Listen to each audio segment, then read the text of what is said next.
हरियाणा सरकार के वित्त व मुख्यमंत्री मनोहर लाल 2021 और 22 का वित्तीय बजट शुक्रवार पेश करने वाले हैं, जिसको लेकर प्रदेश की जनता को काफी उम्मीदें हैं।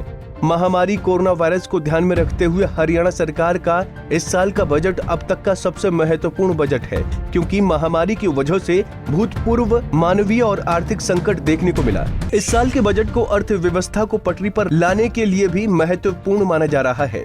गुरुग्राम के लोगों की बजट से क्या उम्मीदें हैं, चलिए पहले आपको वो सुनाते हैं।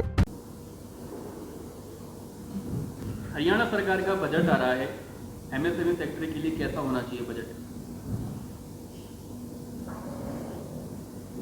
मेरा मानना है कि पहले तो मैं अपने आदरणीय नरेंद्र मोदी जी का, जिन्होंने पिछला ये बजट हमारे देश के लिए पेश किया, वो बहुत ही बेहतरीन बजट पेश किया। इतने कोरोना टाइम से निकलने के बाद भी एक बेहतरीन बजट की पेशकश की हुई। और मैं वही आग्रह करूंगा अपने हरियाणा सरकार से, तो हरियाणा सरकार के, हमारे हरियाणा के अंदर जो भी इंडस्ट्रीज़ हैं, छोटी इंडस्ट्रीज़ हैं, एमएसएमई इंडस्ट्रीज़ हैं, जिसमें कोरोना के अंदर बहुत हद तक इन्होंने अपने लेबर को देने के लिए हर तरह से सहा है, काफ़ी कुछ सहा है इन्होंने।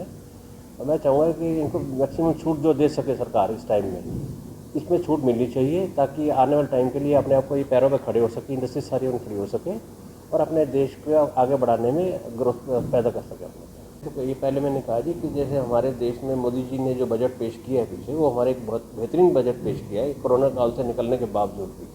मैं वही उम्मीद करूँगा कि हमारी हरियाणा सरकार से एक रिक्वेस्ट करूँगा और एक आग्रह करूँगा कि जो भी हमारे उद्योगों को उठाने के लिए जो भी बेहतरीन हो सके, जो भी हमारे को डिस्काउंट दे सकें, हमारे लिए छूट दे सकें उसको चलाने के लिए, उद्योगों को चलाने के लिए, वो हमारी प्रार्थना है कि उसको बजट को उस तरह से पेश किया जाए। क्या अब थोड़े मार्केट में तेजी आई है, क्योंकि कोरोना के बाद जो है लगातार मार्केट धीमी चल रही थी, क्या आप तेजी आ पाई है? जी बिल्कुल, उसमें काफ़ी फ़र्क पड़ा है उद्योगों का। जैसे सितंबर, अक्टूबर, नवंबर, दिसंबर तक काम ठीक ठाक रहे हैं, अच्छे हो रहे हैं और काफ़ी इंडस्ट्रीज, ऑटो इंडस्ट्रीज़ के अंदर काफ़ी इंप्रूवमेंट आई है। लेकिन 2 महीने से कुछ थोड़ा काम डाउन है, लेकिन मैं उम्मीद कर रहा हूँ कि अप्रैल से काफ़ी अच्छा ग्रोथ करने जा रहा है हमारे। क्या बजट भी एक अहम रोल निभाएगा मार्केट में तेजी लाने? बिल्कुल नहीं निभाएगा जी। मेन इसी चीज़ पे डिपेंड कर रहा है कि हम कहाँ का, इसी चीज़ का शायद वेट भी हो रहा है। हर आदमी मार्च के अंदर बजट का वेट करता है कि बजट में क्या क्या हमें डिस्काउंट मिल सकते हैं, क्या क्या हमें फैसिलिटी मिल सकती हैं, तो उस चीज़ का डेफिनेट रोल होता है इसका। देखिए, एक किसी भी सरकार, किसी भी देश के लिए सबसे मेन आधारभूत ढांचा अगर मैं आज के सिनेरियो में मान के चलता हूँ तो 2 चीज़ें होती हैं, चिकित्सा और शिक्षा। तो मैं यही मान के चलूँगा कि हरियाणा सरकार को ज़्यादा से ज़्यादा गवर्नमेंट हॉस्पिटल्स और जो ऑलरेडी गवर्नमेंट हॉस्पिटल सेटअप है उनमें ज़्यादा से ज़्यादा बेड्स की सुविधा, उनमें आईसीयू की सुविधा, उनमें डायलिसिस, उसमें क्रिटिकल केयर, ट्रॉमा केयर, इन सब की फैसिलिटीज़ के लिए एक ज़्यादा से ज़्यादा बजट पास करना। शिक्षा की स्थिति बहुत ख़राब है, even in not in only in Haryana, पूरे भारत में हॉस्पिटल्स के इंफ्रास्ट्रक्चर की स्थिति बहुत ख़राब है। पहले हमें इंफ्रास्ट्रक्चर पर ध्यान देना पड़ेगा। हमारी बिल्डिंग्स बहुत जर्जर अवस्थाओं में हैं, उन बिल्डिंग्स को ठीक करना पड़ेगा। उसके बाद डॉक्टर्स का अपॉइंटमेंट, डॉक्टर्स का सिलेक्शन और प्रॉपर वहाँ पर नर्सिंग स्टाफ की व्यवस्था, उनको काम करने के लिए प्रॉपर इक्विपमेंट्स जो कि बजट के द्वारा ही पास होने पर ही मिल सकते हैं, ये सब सरकार को थोड़ा ध्यान देना पड़ेगा। वो कौन कौन से हेल्थ क्षेत्र के डिपार्टमेंट हैं जिन्हें और मजबूती की जरूरत है हरियाणा सरकार को? देखिए, सबसे मेन आज की अगर मैं देख के चल रहा हूँ तो गुड़गांव में कोई भी एक ट्रॉमा सेंटर नहीं है। अगर आज की तारीख में अगर किसी गरीब को अगर समस्या हो जाए तो वो दिल्ली की तरफ ही भागता है। तो ऐसा तो नहीं है, गुड़गांव में कोई भी मुझे नहीं दिखाई देता कि ट्रॉमा या क्रिटिकल केयर के लिए कोई गवर्नमेंट सेटअप है यहाँ पर। आखिर में क्या कहना चाहेंगे सरकार को? मैं सरकार से यही उम्मीद करूँगा और यही कहना चाहूँगा मनोहर लाल जी खट्टर से कि जितना भी हो सके हेल्थ और चिकित्सा और शिक्षा, इन दोनों क्षेत्र में जितना भी ज़्यादा से ज़्यादा बजट दिया जाए और उस बजट को अमली जामा पहनाया जाए। वो सर, नाम बताइए अपना। मेरा नाम विशाल है। विशाल, क्या करते हैं आप? मैं एक स्टूडेंट हूँ और मैं एक रोज़गार के बारे में बात करना चाहूँगा, या कोई भी बेरोज़गारी के बारे में बात करना चाहूँगा। सरकार कहती है कि हर रोज़गार हो जाएगा किसी भी प्रकार का, पर काम जब आता है, रोज़गारी की बात करें या किसी भी ऐसी चीज़ की बात करें जो हमारे हित में हो, तो सरकार उस चीज़ के लिए सोचती है, बट कहीं ना कहीं वो नुकसान में उसके बड़ों के लिए भी है और बच्चों के लिए भी है। क्यों?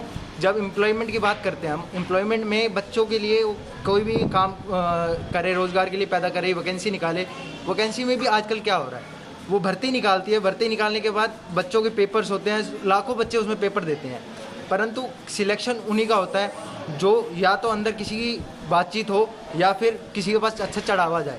तो विशाल, क्या आप उम्मीद कर रहे हैं आने वाले दिनों में बजट पेश करने जा रही है हरियाणा सरकार, तो कैसी उम्मीद कर रहे हैं और क्या कुछ आप प्रशासन से मांग करते हैं हरियाणा सरकार की बजट इस प्रकार का होना चाहिए कि स्टूडेंट का भी भला हो सके?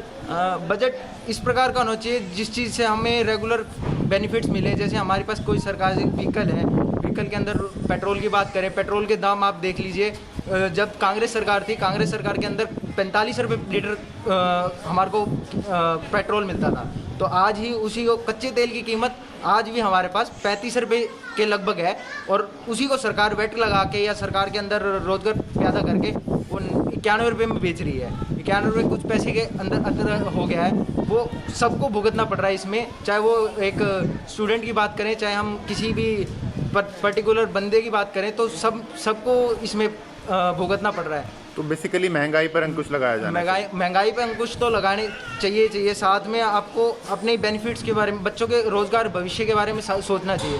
सरकार को हमेशा ये देखना चाहिए कि कैसे हमारे क्या नाम है जी आपका? परमजीत कौर।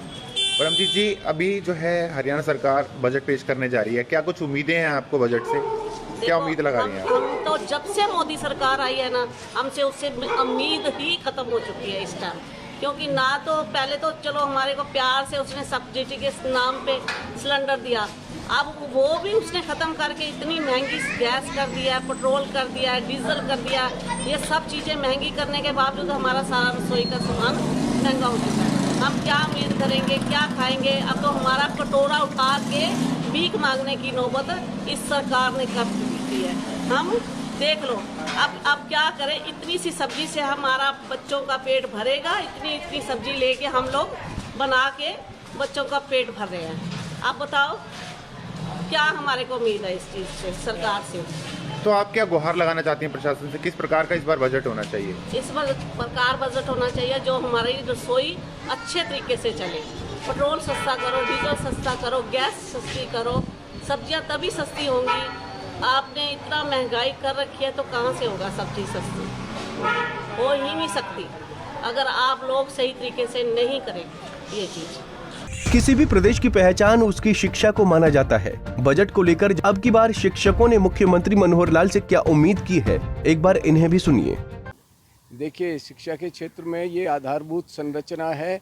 ये अगर भारत को उन्नत करना है, हरियाणा को उन्नत करना है, तो शिक्षा एक मेन चीज़ है जिसको इसका असर बहुत जल्दी दिखाई नहीं देता। इसके लिए इंफ्रास्ट्रक्चर बनाना होगा, इसके लिए अच्छे स्कूल बनाने होंगे, अच्छे टीचरों की भर्ती करनी होगी, और इसके लिए मैक्सिमम जो बजट जिस तरह से चिकित्सा के लिए, एग्रीकल्चर के लिए और चीज़ों के लिए है, इसे मतलब पूर्ण रूप से इसमें पैसे खर्च करने पड़ेंगे और देखभाल करनी पड़ेगी। अच्छे जो मतलब संस्थापक सदस्य हैं, अच्छे जो टीचर्स हैं, अच्छा जो मतलब इसकी देख रेख करने वाले जो हमारे मतलब गवर्नमेंट के जो उच्च अधिकारी हैं, वो समय समय पर इसकी जांच करें। और इसके लिए जो आधारभूत संरचना है और एक इंग्लिश का जो सब्जेक्ट है जिससे इनको नौकरी मिलेगी। अब आज हमने देखा कि किसी जगह भर्ती होनी थी कि केवल चपरासी की, तो 37,000 बच्चे वहाँ पर उपस्थित हुए। ये क्या है? तो ये इससे जो है केवल अच्छी शिक्षा जिसमें मतलब अच्छी क्वालिटी हो सके, इस प्रकार की शिक्षा का हमको इसमें इंफ्रास्ट्रक्चर बनाना है, इस पर पैसे खर्च करने हैं। सरकार ये ना सोचे कि इससे हमें डायरेक्ट कोई पैसा खर्च कर दो, अच्छे स्कूल बना दो, तो ये सारी चीज़ें करेंगे आप, तो ये हरियाणा का ही नहीं देश का विकास होगा और इसमें देश उन्नत करेगा। इसका उन्नति एकदम दिखाई नहीं देगी। इसके लिए मैं कहूँगा कि ज़्यादा से ज़्यादा बजट जो करेंगे तो ये हरियाणा के लिए हितकर होगा। गुरुग्राम के लोगों को कल विधानसभा में पेश होने वाले बजट से काफी उम्मीदें हैं। महंगाई और शिक्षा के साथ उद्योग ऐसे मुद्दे हैं जिन पर सरकार को पैसा खर्च करने की जरूरत है। अब विधानसभा में पेश होने वाले बजट में सरकार जनता के लिए क्या लेकर आ रही है, ये तो कल ही पता चलेगा। गुरुग्राम से मोहित कुमार, पंजाब केसरी टीवी।